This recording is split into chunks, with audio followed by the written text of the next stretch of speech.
오늘도 우리 사는 이야기 찾아주셔서 감사합니다. 사연자분이 보내주신 이야기 시작해볼게요. 저와 신랑은 같은 아르바이트를 하면서 만나게 되었어요. 베트남 음식 프랜차이즈 매니저였던 신랑과 아르바이트생인 저는 같이 1년 넘는 기간 동안 일을 하면서 친해지게 되었습니다. 저는 1년 정도 아르바이트를 하다가 취업을 해서 직장을 다니고 있었고 신랑과는 친분이 있어서 종종 얼굴도 볼 겸 쌀국수도 먹을 겸 가게로 놀러를 갔고 그러다 신랑의 고백으로 만남을 이어갔습니다. 신랑과 만나고 나서 알게 된 점이 있다면 정말 자신의 일을 사랑하고 나중에는 본인 가게를 내는 꿈이 있었어요. 그렇게 2년 정도 연애를 하다 결혼을 했고 결혼을 하면서 저희가 모아둔 돈과 시댁의 도움으로 번화가의 베트남 음식점을 개업하게 되었습니다. 사실 지금이야 베트남 음식이 체인점도 많고 사람들이 거부감도 없는데 그때만 하더라도 약간은 생소한 음식이었고 와서도 다양한 메뉴들 중에서 쌀국수만 먹다 보니 홍보의 중요성을 느끼게 되었어요.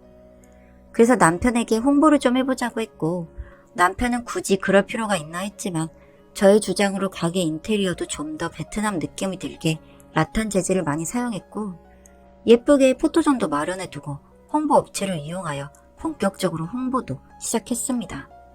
그렇게 두어 달 정도 지나니 제법 사람도 몰려들었고 주말이면 웨이팅도 할 정도로 인기를 끌기 시작했어요.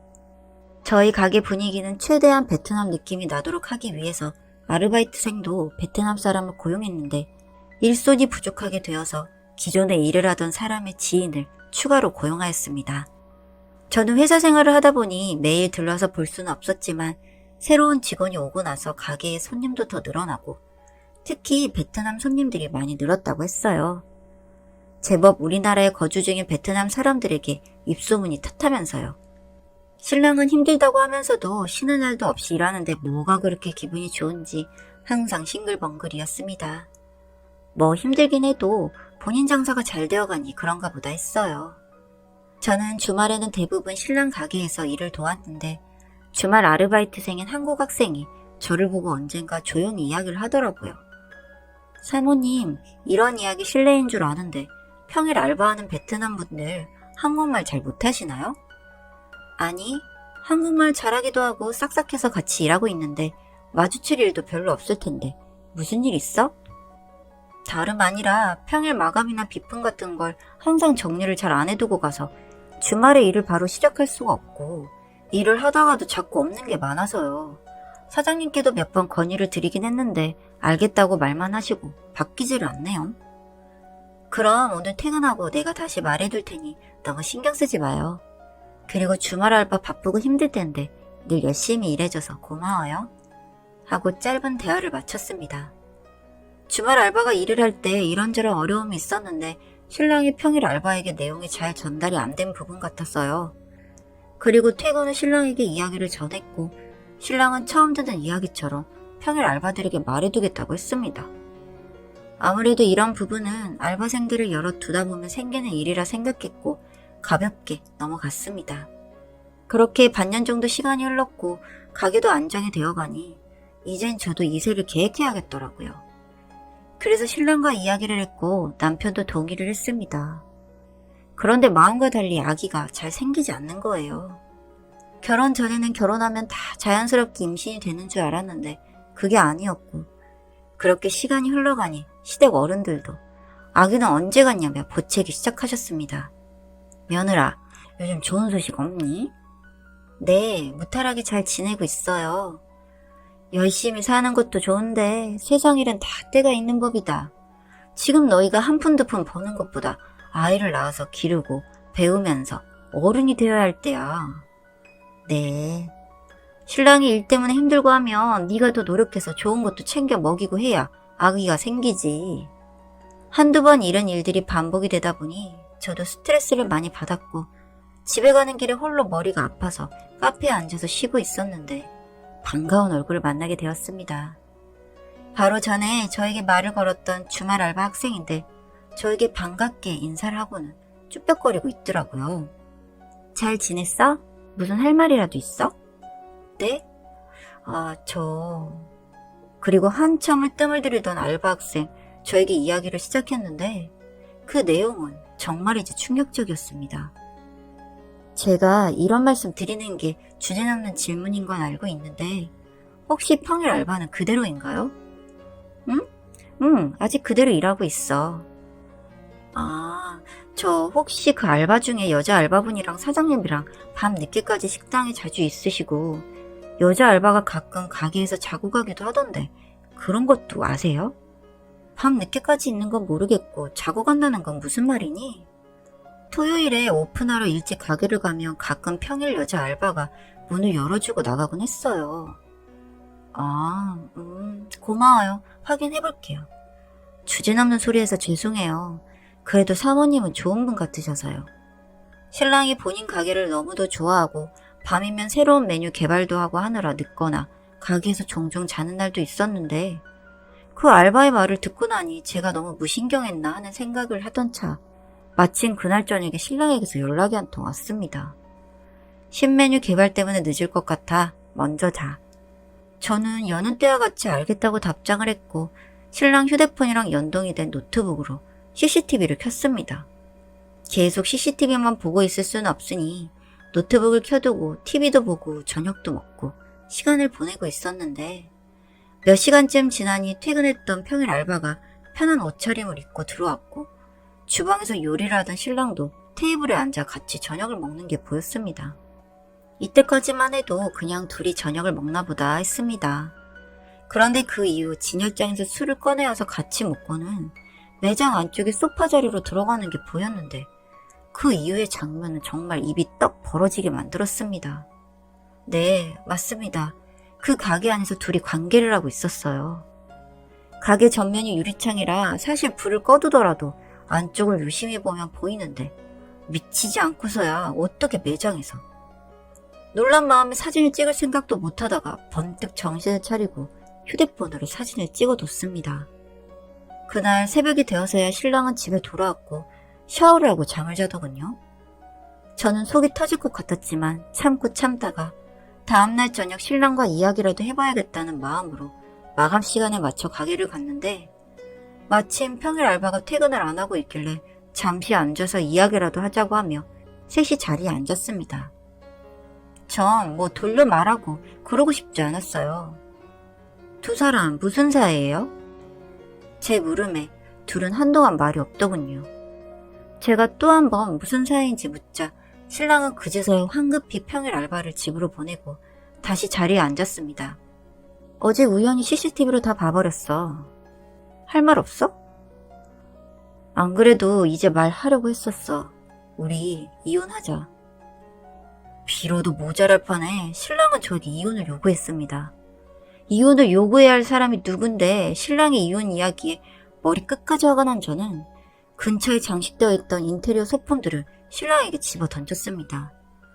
신랑이 막으려다 팔에서 피가 나기도 했지만 그게 저에게 중요할 리가 있겠습니까? 할 수 있다면 뭐든 다 던져버리고 싶었는데요. 하지만 어제 CCTV를 보면서부터 제 마음은 확고했습니다. 이혼을 해야겠다고 생각했어요. 그런데 어이는 없었지만 신랑도 이혼을 요구하니 위자료를 많이 받는 조건으로 해서 순순히 이혼을 했습니다. 그 이후 신랑은 곧바로 재혼을 했다는 소식을 들었고요. 알고 보니 그 여자가 임신이라서 저와 이혼을 하고 재혼을 한 것 같았습니다. 그리고 시어머님의 프사는 곧 그 여자의 아기 초음파 사진으로 바뀌더군요. 그렇게나 손자가 중요했던 건지 정말 이혼은 했어도 솔직히 화는 좀 많이 났습니다. 여튼 저만 빠졌지 그 집안은 아주 행복해 보였습니다. 그런데 저는 며칠 뒤에 말도 안 되는 장면을 목격하게 되었어요. 이혼하고 재혼 소식을 듣고 얼마 뒤쯤 퇴근 후에 차를 타고 집으로 가고 있는데 전 남편과 재혼했다는 그 평일 알바생을 보게 된 겁니다. 그런데 그 여자가 혼자가 아니더라고요. 분명히 임신했다고 들었는데 같은 베트남 사람으로 보이는 남자와 모텔로 들어가는 게 아니겠습니까? 저게 뭐지? 했는데 그냥 느낌상 답이 나오더군요. 그 장면을 보고 나니 인생사 참 세옹지마다 싶었고 굳이 그런 걸 알려줄 필요도 없고 그럴 사이도 아니니 속으로만 안 됐네 하고 말았습니다. 그런데 몇 달이 지나고 나서 보니 전 남편과 시부모님의 프사에서 그 아기의 초음파 사진이 지워져 있더라고요. 뭐 그런가 보다 하고 있는데 전 남편에게서 메시지가 왔습니다. 오해가 있었던 것 같아. 만나서 이야기 좀 할 수 있을까? 라고요. 뭐 솔직히 무시해버리고 싶었지만 그의 결혼 생활에 순탄치 않음을 느꼈고 왠지 그동안 내가 빠지고 행복하기만 했던 그들의 일상에 뭔가 변화가 있는 것 같아 궁금하더군요. 그런 궁금함을 참고 저는 새 인생을 살면 되지 하는 마음에 계속 무시를 했습니다. 그런데 그 이후로 전 남편의 사과 문자와 전화 등등 정말 끈질기게도 연락을 해오더군요. 결국 만나서 이야기를 듣게 되었습니다. 뭐 저에게 그렇게 할 말이 많은지 한번 해보라고 했죠. 전 남편은 본인이 바람핀 것은 맞지만 마침 그 아이가 임신을 하게 되었고 그 임신을 빌미로 자꾸 남편에게 이혼을 요구했다고 하더군요. 그러던 중에 제가 먼저 바람피운 걸 알아버려서 어쩔 수 없이 태아라도 지키자는 마음에 저와 이혼을 했는데 아무래도 이상했다고 합니다. 저와는 그렇게 노력을 해도 안 생기던 아이가 몇 번 만에 덜컥 생겼다는 게 본인이 생각해도 이상했었다고 해요. 그래서 그동안은 일이 바빠서 산부인과를 계속 같이 못 가다가 최근에 같이 가주겠다고 했는데 이상하게도 계속 병원에 가는 걸 거부했다고 하는 겁니다. 이건 역시 이상하다 싶었던 전 남편은 그동안 다녔다는 병원에 연락해 예약 기록을 살펴봤더니 어디에도 그런 기록은 없고 초음파 사진도 자세히 보니 날짜가 달랐다고 하더군요. 그걸 증거로 해서 계속해서 추궁을 하니 아이를 유산했다는 말도 안 되는 거짓말만 하고 있다면서 저보고 미안하다고 다시 재결합을 하면 안 되냐며 빌기 시작했습니다. 이야기를 듣자 하니 아직 전 남편은 그 여자에게 다른 남자가 있는 건 미처 모르는 눈치더군요. 속으로 아주 쌤통이다 싶어서 저는 남편에게 마음이 아픈 아이니까 잘 타일러서 살아라. 당신은 바람핀 주제에 그 여자에게도 진심을 다하지 않고 핑계만 대는 모습이 참 못났다고 말하고 집으로 돌아왔습니다. 제가 미쳤습니까? 다시 재결합을 왜 합니까? 그리고 남자가 있다는 것도 굳이 알려줄 필요는 없잖아요? 여튼 그렇게 1년이 더 지나갔고 다시 전 남편의 사진이 아이의 초음파 사진이 되었고 이번에는 출산까지 했더군요. 다만 조금 이상한 게 있다면 태어난 그 아이의 피부색이나 분위기가 마치 베트남 아이처럼 이국적이었다고나 할까요? 물론 엄마가 베트남 사람이니까 라고 생각할 수 있지만 제가 예전에 본 게 있어서 그런지 어쩐지 전 남편의 아이가 아닐 것 같다는 생각이 들더라고요. 그래서 아이의 사진을 보고 전 남편에게 짧게 문자 한 통 보냈습니다. 나 예전에 당신 와이프가 베트남 남자랑 모텔 들어가는 거 봤다? 그때 말해줬어야 했는데 깜빡했다가 이번에 아기 사진을 보니 갑자기 생각나서 그 문자를 보내자마자 전화에 문자에 결국 휴대폰을 꺼두었고 전 남편은 이혼도 못하고 있는 건지 계속 그렇게 지내다가 최근에서야 이혼했다는 소식을 들었습니다. 웃기게도 여자가 바람을 펴서 이혼을 한 게 아니라 여자가 가정폭력으로 전 남편을 신고를 했다고 하더군요. 세상에 이젠 그 인간이 별짓을 다 하는구나 했는데 나중에 들리는 소문으로는 그 여자는 원래 베트남에서부터 오래 만난 남자가 있었고 귀화를 목적으로 전 남편을 꼬셔서 만난 거라고 했습니다. 아주 이 동네를 떠들썩하게 할 정도로 대박 사건이었죠. 3년인가 결혼해서 살며 귀화가 된다고 하던데 그 여자는 그 목적을 달성하기 위해 접근을 한 거고 이제 해결됐으니 이혼을 한 겁니다. 와, 정말 똑똑하지 않나요?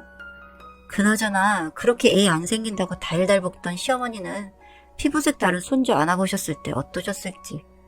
그나마도 자기 아들 이용해 먹고 아들 자식도 아니란 걸 알고 어떠셨는지 참 궁금하네요.